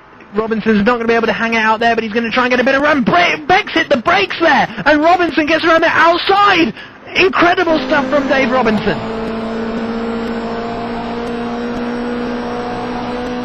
Yeah, we've got Rob Cross now coming into the pit lane. While all that action was happening on track, we had in the pit lane race between Alex Sawchuk and Walker Senior. Alex coming in slightly later than Walker, but managing to get out of the pits in front. So good work by the pit crew from Stigline Racing. Rob Cross in the pits, fuel and tyres. Yep, Dave Carr-Smith has come out in front of Jack Keithley, and we've got side by side again for second place, Beck and Robinson. And this time Robinson is defending, and this time he has held the position. So Beck will tuck in now, and will either of them go into the pits? They both go into the pits. This is going to be good. Now Beck, more conservative on the entrance. They're so close. And hey, this is going to be an epic battle. Yeah, I can see these coming down the pit lane now. Robinson got one of the earlier grid positions, looking by where he's pulled over in the track. But Beck's actually pulled in across in front, and Beck's going fuel and tyres. Robinson also fuel and tyres, so it's going to be a straight race. Who's got onto the pit limiter first? Beck is away. Can Robinson get away? He can, but he's got lots of wheel spin, letting Beck get right on the backside. So as they exit the pit lane, it's 2 car lengths between them, and back out to you, Jack. Yeah, but I think what happened there is on the entrance, Beck was getting too close to Robinson, had to stand on the brakes and almost come to a complete standstill to avoid collecting the back of Dave Robinson there. So that's lost Beck a bit of time in the pits. Will Farrer has come out in front of Nick Rowland. And sorry, Rowland Jack. Sorry to interrupt you. We've got Gaxella, race leader, into the pits here. He's come down, he's come just past me. He's pulled up, he's neatly onto his blocks. Front tyres going on. So it's another tyre and fuel stop. No driver going for the single tyre quick change. Gaxella's down, last of the fuel in. Wheel spin stop. And back out. Currently in 4th, 5th. Just keeps position ahead of Mark Jones as he goes back out onto the circuit. Van Kamp's just been in. And he's back out. Nice clean stop as well. Dropping positions as we talk, so he's exiting the pit in 12th. Yep, Gaxella has come out with a very reasonable advantage over Dave Carr-Smith, but he has got the slower Mark Jones in front of him now.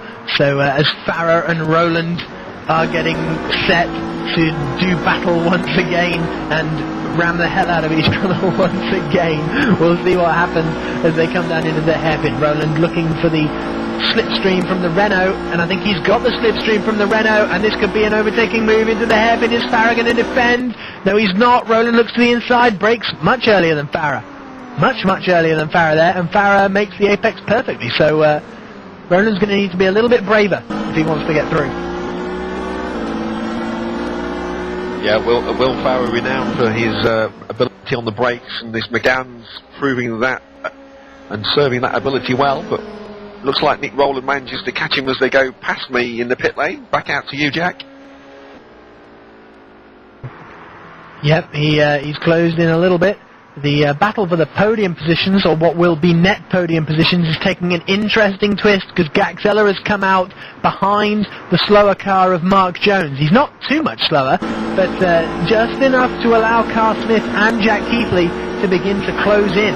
So Gaxella may be having a look at Mark Jones. In fact, he's looking at the inside into the hairpin. He's going for it, Gaxella. And does he take the 5th position? Yes, he does. So it was important that Gaxella disposed of Jones quickly, and that's exactly what has happened. Nick Rowland and Will Farrer are still battling it out over what is now 10th position still. because no one else has pitted, and Farah has held him off for the moment.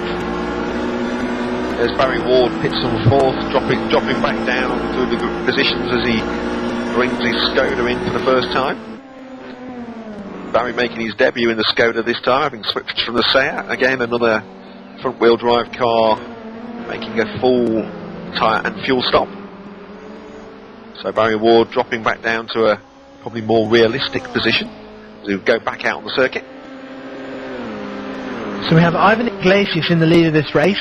He's still got the pit. Mark Gravett running a strong second, but he's still got the pit as well. Raoul Pons is, I'd imagine, coming into pit quite soon because he's just been on the grass on the back straight, which suggests he's changing something on the steering wheel in order to prepare it for the pit stop. We'll see. Does he come into this pit this lap? No, he doesn't. I was wrong.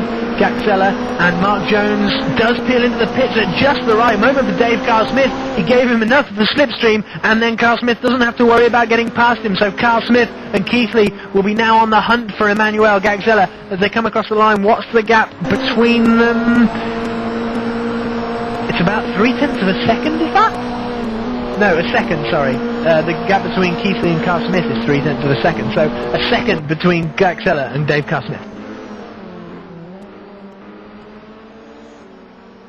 Yeah, news from the pit lane. We've had a few more retirements. After following Ryan Gilmore, we've so far now lost this race. Mike Wrightson with an engine, Lauren Ebenez with a suspension, Martin Palm with the accident, Marcus Rodriguez and Alfredo Cheever with the DNF unexplained, Ryan Gilmore accident, and Alex Sawchuk has just retired with suspension damage. As race leader Ivan Iglesias comes into the pits, followed by Mark Gravett and Raoul Pons. So it's all going on as the last few cars make their pit stops. Iglesias stops in front of me.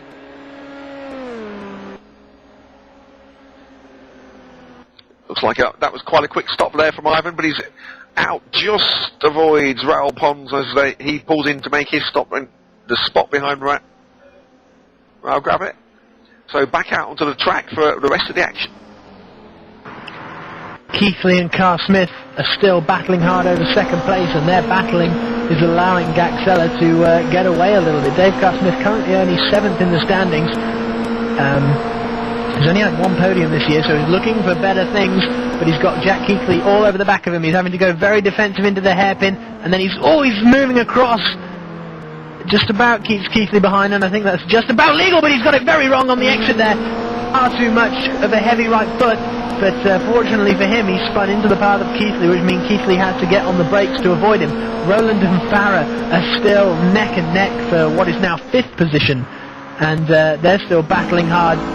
And we've got a 3-car train in 7th position as well. We've got Dave Robinson, Daniel Beck, and now Mats Hagman has joined in that particular soiree. And Roland, he's looking racy for 5th. He's looking right up the back of Farah. He's trying everything he can to get past. He's braking earlier in the corners so he can get a better acceleration, and let's see if he can get anywhere near Farah onto the straight. He's got a sweet enough exit, but I don't think he'll be close enough. We've seen that Farah is very, very strong on the brakes. Roland's going to pick up a slipstream, as we can see. He's going to pick up a big slipstream, as we can see. He's going to look to the outside. He's going to nudge him along the straight there as they come down into the hairpin. Will this be the move? Roland needs a gain. He's broken too early, and I don't think he has confidence on the brakes there, Aid. No, it's either a setup issue or Nick's just, as you say, not quite confident enough. It's starting to look more like that's how he's got it set up, that he can't hit the brakes at the same point as Farah, but he can definitely match that McGann through its straight line pace through the sweeper. Dave Robinson in 7th place is doing a good job of holding off the 2 SRM cars of Daniel Beck and Mats Hagman. They've been banging all the way down the back straight pretty much, but Robinson is making that Skoda very wide. It has a wide rear end naturally, but Robinson is making it appear to be even wider, and in fact he's got quite a good run out of that Castrol corner, so he should be able to hold the position as our Gagzella Gaxella is extending his lead over Carl Smith and Keithley as those two keep battling, and in fact Keithley has got a very good run now in the battle for second place. Keithley is right up behind Dave Carl Smith and could be looking at a move pretty soon, but he's been close to him before and hasn't been able to pull anything off. He's running a little wider than Carl Smith there, but he's in the slipstream. There's no way, well I said there's no way, there probably is a way to pass in turn 1, the sweeper. Here they come. Carl Smith apexes later, which means that he has a tighter angle. Keithley's got to do more steering to get the car around the Castrol corners, and he's not quite close enough, but we've seen the effect of the slipstream. Dave Carl Smith got pole position because of the effect of the slipstream, and doesn't look like he can quite get hold of one here, Jack Keithley. Now there's Mark Tiller in between Gaxella and Carl Smith. Now let's see if he has a role to play in this, because the last thing that they want to do is come across a slower car in the slower, twistier sections. If it's on the back, Keithley getting very close. If it's on the back straight or on one of the fast sections, then it's easier to pass Tiller, but through the tight, twisty Castrol curves, it could be a bit of an issue. But Tiller doesn't look like he's going too slowly, so if they're lucky, they'll catch up to him on the back straight.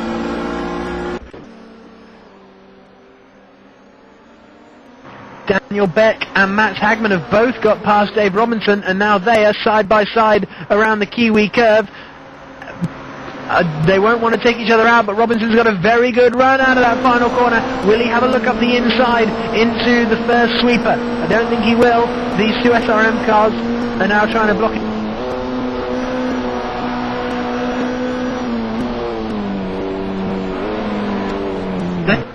3 laps to go. Beck's got a huge air there, but he's just about held it, and now Ivan Iglesias has come in to join it again, and we've only got 3 laps to go here, and Tiller's broken too late, and Tiller, second position. Jack Keithley is going to take it because Carl Smith has gone wide, and they're rubbing wheels, and somehow Carl Smith has held it. Mark Tiller has unfortunately tried to move out the way of Carl Smith and gone too hot on the brakes and forced Carl Smith wide, and Keithley just about couldn't quite take advantage of it. Carl Smith just about holding on to that second position, so that was unfortunate there from Tiller that he got involved. He clearly didn't mean to, but and Carl Smith has run wide in turn 1. Keithley is all over the back of him now. They're taking so much curb just to try and get an extra bit of speed. Can Keithley get a good exit onto the back straight? He can. He's going to be close to Carl Smith at the hairpin. This straight is very long, like seconds and seconds of just full throttle. Keithley moving out of the slipstream. He wants to stay in that, son. As he come down into the hairpin, is he picking up enough position? Don't think he is. Will he have a lunge? Carl Smith putting his car in the middle of the road, neither defensive nor non-defensive, sort of a middle ground, literally. Oh, Carl Smith's got very sideways and Keithley's through. Keithley takes second place. Carl Smith with a lead right foot and gets the back end out. Couldn't catch it in time.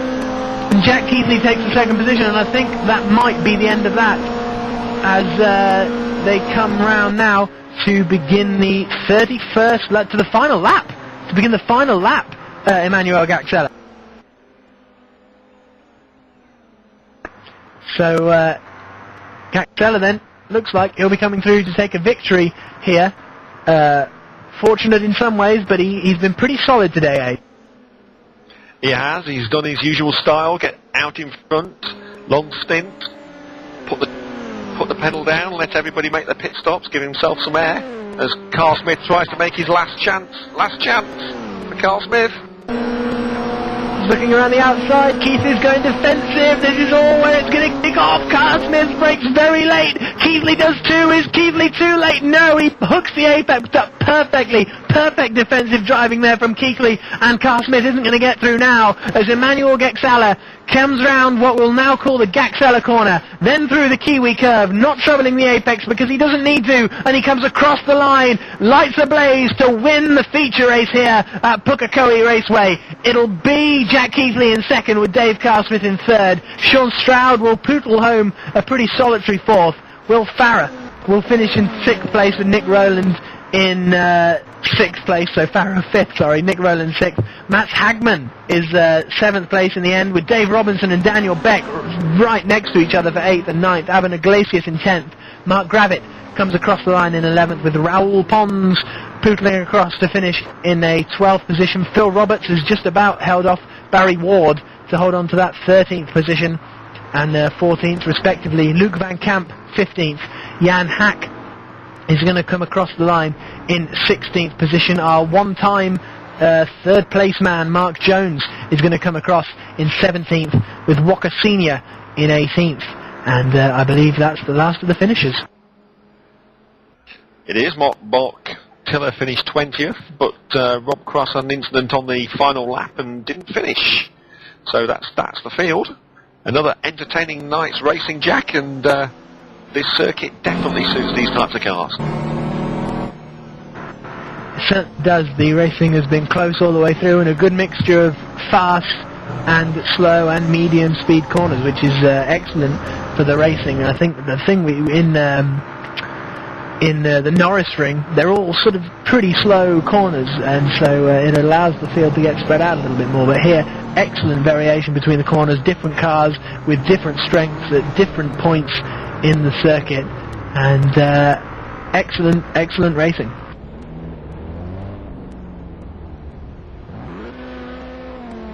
Yes, hopefully we'll try and get a few drivers up to the booth to have a little conversation afterwards. So whilst we try and manage that, we'll have a quick discussion. Excellent racing, fair as usual. A few door swapping and paint swapping incidents between a few of the cars. Roland and Farah in particular noted for swapping door panel dints. Good night's racing in the championship. Gaxella gets himself some vital points as he was 5th in the championship, had a disappointing sprint race but has come back to win the feature. Jack Keithley probably couldn't have asked for any more than that, a 1st and a 2nd. Dave Carr-Smith also securing some vital points to get him up into the top end of the championship. And Sean Stroud, current championship 3rd position going into tonight's event. 2nd place and a 4th, so yet more positions and more points. So we'll see how those shape up as we review any incidents with the admin team and post the results later this week. Hopefully provisional results will be up in the early hours of tomorrow morning.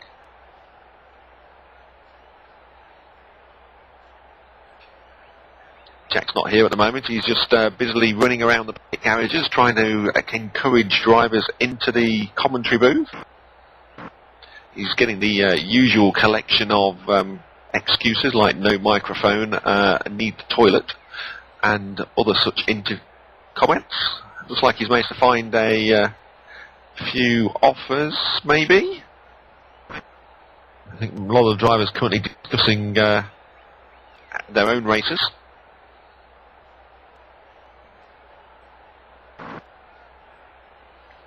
As we wait for drivers to come and join us, we'll have a quick discussion about what else we've got on at the GRC this month. We've got the British Touring Car Cup on Wednesday night. The GRC cars are out with some provisional physics for next season's racing. We're out with the Volvo and the Lexus only. So one front-wheel drive, one rear-wheel drive, testing out the physics for Season 7. Some new changes for this round coming up. Some excellent work being done in the background there by the design team. That's on Wednesday night, qualifying from around 8:15. Then next Monday we are back with the GRC, and the GRC Season 7 this time we're at Rockingham. Oh no, we're not. Got a playoff round. We're over to Japan for the Autopolis International Racecourse with the Redoubt Radio Division 2, Autopolis I'm being informed, in Redoubt Radio Division 2 on Monday. And then the week after we're there again for the Ultra Networks Division 1 on Bank Holiday Monday. All the action again live on PSR TV from 8:15. Yep, and don't forget this weekend there's a full action-packed weekend of Formula Sim racing, the F1 style racing league that will be having numerous events. I think there's 3 races up this coming weekend, with the first one starting with the amateur division at about 3 o'clock Greenwich Mean Time. They are racing at China. I should know because I've been testing there, honest. So that was an action-packed race. As we've said numerous times now, it doesn't look like anyone fancies coming and talking to us. I don't know if they're scared of us or what it is. Me and Aid don't bite, I promise. But it looks like that's all we have time for today on PSR TV. Any final thoughts there, Aid? Yeah, I think it's been an excellent evening. The track, one of the best we've seen so far in this season. Be keen to get this back for the Season 7 cars. And really looks as though the championship's closing up with drivers getting points, all those top drivers having a good round. Jack Keithley's probably managed to extend his lead with that 1-2. And roll on Japan, here we come. Well, my thanks to Aid Randall for joining me here in the commentary box, and also thanks to Neil Wood for doing all the cameras, and Hans Bergander and Mick Duncombe, who have been lurking around telling us stuff, which has been very, very useful. So, from me and from all of us here, thank you for joining us at Pukekohe Raceway, 25 miles south of Auckland in New Zealand, and join GRC next week. Bye-bye.